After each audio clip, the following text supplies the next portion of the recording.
Incredible. I have something incredible for you today. 2 videos in one that'll show you everything you didn't even know you wanted to know about Blizzard. In the top left corner, or top right corner if you're facing away from the screen, we have a new speedrun category I just created for the purpose of showcasing how good Blizzard is, called Boss Rush. In it, I'll be killing Barshawn twice, Gregory twice, the Beast in the Ice once, Lord Zir once, and then finally top it off with Uber Duriel once as quickly as possible without any cuts or editing to the footage, besides playing it back 15% faster than usual so it fits my editing timeline a little bit better. Currently, I have the world record in this, so just try and beat me, nerds. And then in the main footage, we'll be watching how Blizzard plays in the T100 Inferno dungeon. Now, this dungeon had the Barrier Breakers modifier, which is super deadly versus Sorcs, and it also had Poison Damage modifier, which is also super deadly against anybody. You can see in the footage that I'm sort of preemptively casting at the far edge of the screen because Blizzard is a chill over time effect, and it takes a moment for an enemy to freeze so that you can kind of get in closer and micromanage your damage a little bit better. So what's interesting about this build is that we want every ice spike related aspect because each effect affects every ice spike, including Blue Rose's ice spikes, regardless of where the ice spikes are sourced from. We focus on chill application since we're using the Blue Rose ring so that we can get things to freeze more quickly, so that we are tripling the chance to have those ice spikes from the ring as well. If you're wondering how this build works with Zafal's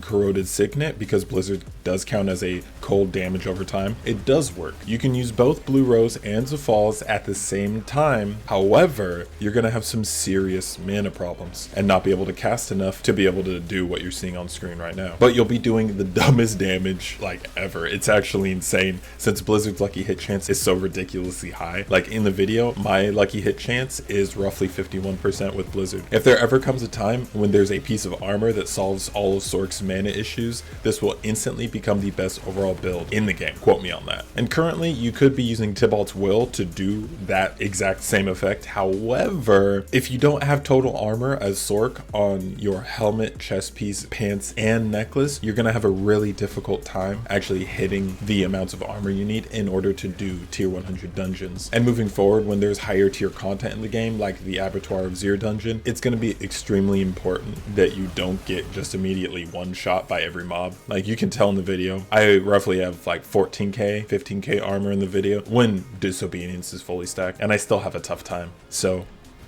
if you get rid of a 25% total armor roll on your pants for Tybalt's Will, you're probably going to get one shot by almost every single mob. Every stray projectile, everything will one shot you down. And in hardcore, I'm not allowed to play like that. But for you, if you use Tybalt's Will, you're probably able to use Zafal's Signet and Blue Rose, and that is just like, lucky you.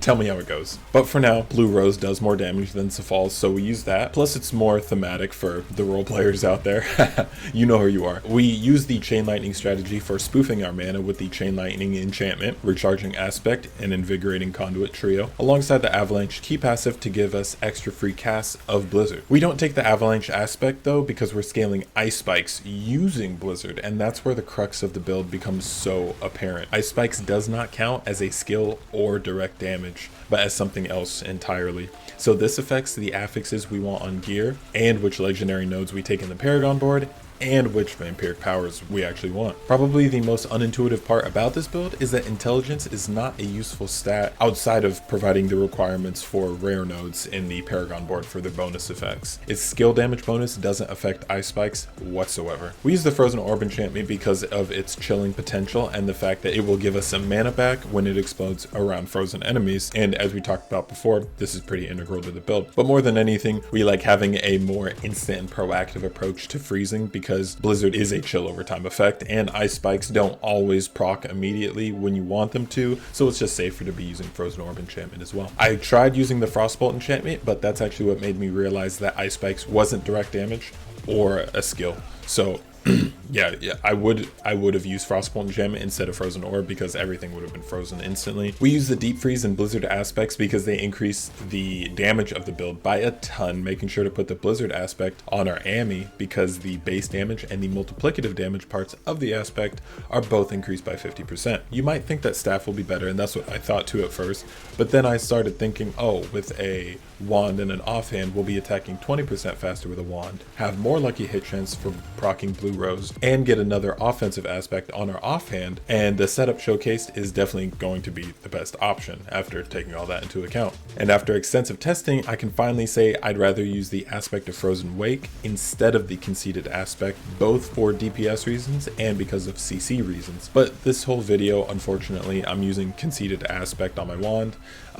Just know it's way better functionally and DPS wise to use the Frozen Wake aspect instead of the conceded aspect. This build is extremely safe, not just because everything's frozen all the time, but because we use Flame Shield and Deep Freeze, which gives us a ton of immunity uptime, and then using Ice Armor. In the meantime, we are almost never in a truly vulnerable position, and you can cast it off screen, so you can preemptively start CCing enemies, so that the ever living aspect is also up 100% of the time on every enemy ever. And I'm sure as you've noticed, the playstyle is super similar to Firewall and other damage over time skills, where you want to position the damage over time field around where you think an enemy's going to be for a certain duration. But what's cool about Blizzard is that with its chill effect and that it's going to quickly freeze the enemy on that damage over time field, so it has a similar effect to immobilizing with Firewall's Crippling Flames passive interaction,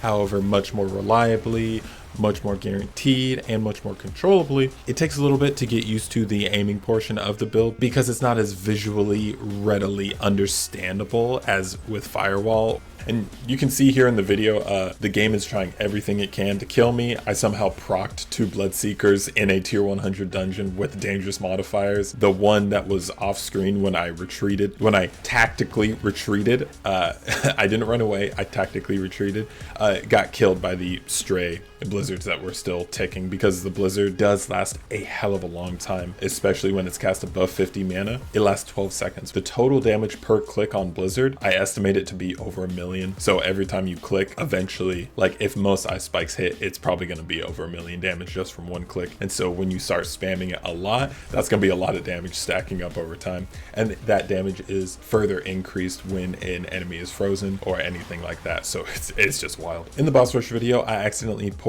out on my first Gregory kill without picking up the boss summoning material. So we run back in thinking it would still be on the ground, but because we didn't reset the dungeon and I was scared that my legendary cache and my stash was full, so I ran back in to check, but it turns out that just leaving an instance puts those materials into your stash cache thing. So I grabbed it, killed him again, and then headed to Uberdurial. We still have 3 level 15 glyphs at the time of recording, and we don't have perfect affixes on our main hand weapon. So all in all, this build could probably go about 60% more brrrr in a hardcore viable setting, and about 100% more brrrr in a softcore setting than what you're seeing on screen right now. When you realize that all of our ice spike related aspects aren't even maxed out, and neither is our blue ring, those could all drop at a much higher value. Here you can tell that whenever a boss becomes staggered, their health starts to go down about twice as fast as when they're not staggered. And remember, I'm not using the Frozen Wake aspect in the video, and that would give us so much more chill, it's not even funny. And here we're going to go over our gear and aspects and our armor. You can see everything's pretty standard for surviving in hardcore as much as possible. Unfortunately, no Tibalts, an amazing pair of Isus, a generic necklace, a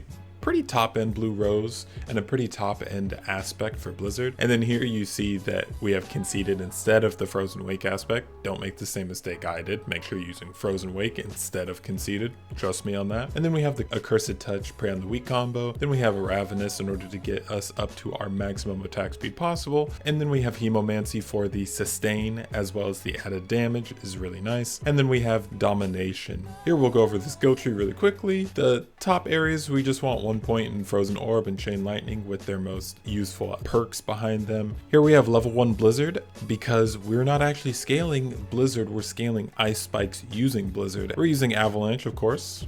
We take Electrocution. This will help decrease the amount of damage elites are doing in those high tier nightmare dungeons by a large amount. And then we want Invigorating Conduit. And here's really important. We only put 1 point into Permafrost because Ice Spikes again is not a frost skill. Here we just quickly go over our Paragon board. It's nothing special. There's going to be a build guide in the description below. And we take Unleash because it's one of my new favorite glyphs on Sorc. And we take Enchanter because of its synergy with the Frigid Fate. legendary node, as well as extra defensiveness because we'll be using a lightning and a cold enchantment. Here we have the frostbite glyph. Importantly, we don't take the icefall legendary node, which allows us to get more damage elsewhere because again, ice spikes is not a frost skill. We take enchantment master, of course. Control is a must have. It makes us do so much more damage. Here we hover back over frigid fate, but it is almost maxed out right now. Here we have the stalagmite glyph, which is going to give us ice spike damage and make our ice spikes have a higher crit chance. I assume that our ice spikes have a near 100% crit chance while we're using Isu's ferocity. And then we have destruction, which is a lot of damage for us, and we always crit now because of what we talked about before. So this is just an insane glyph, and it gets better and better as the game goes on. And you can see on screen it takes me a little over 12 minutes to do the entire boss rush, which again is 2 Varshans, 2 Gregories, a Beast in Ice, a Lord Zir, and then an Uber Duriel kill. And that includes all of the loading screens and running it to the places themselves. And I even messed up and it still only took me a little over 12 minutes, which is just insane to be able to do all that. And here we have the last piece of footage in the video will be the fastest kill all enemies section in a nightmare dungeon probably that you will ever see. And I'll let myself in the video explain a little bit more what the thought process behind the playstyle of the build is, because it is addicting. This is by far my favorite Sorc build. Let me know what you think. Thank you so much for watching. Do all the good stuff that helps me out with the algorithm. Have a great day. See you later. Like here, I'm gonna play this area like a Neanderthal. I'm just gonna put down stuff on the ground and run through. And not even aiming at packs, like, at all. And it's a kill all area, so we're gonna be able to see clearly.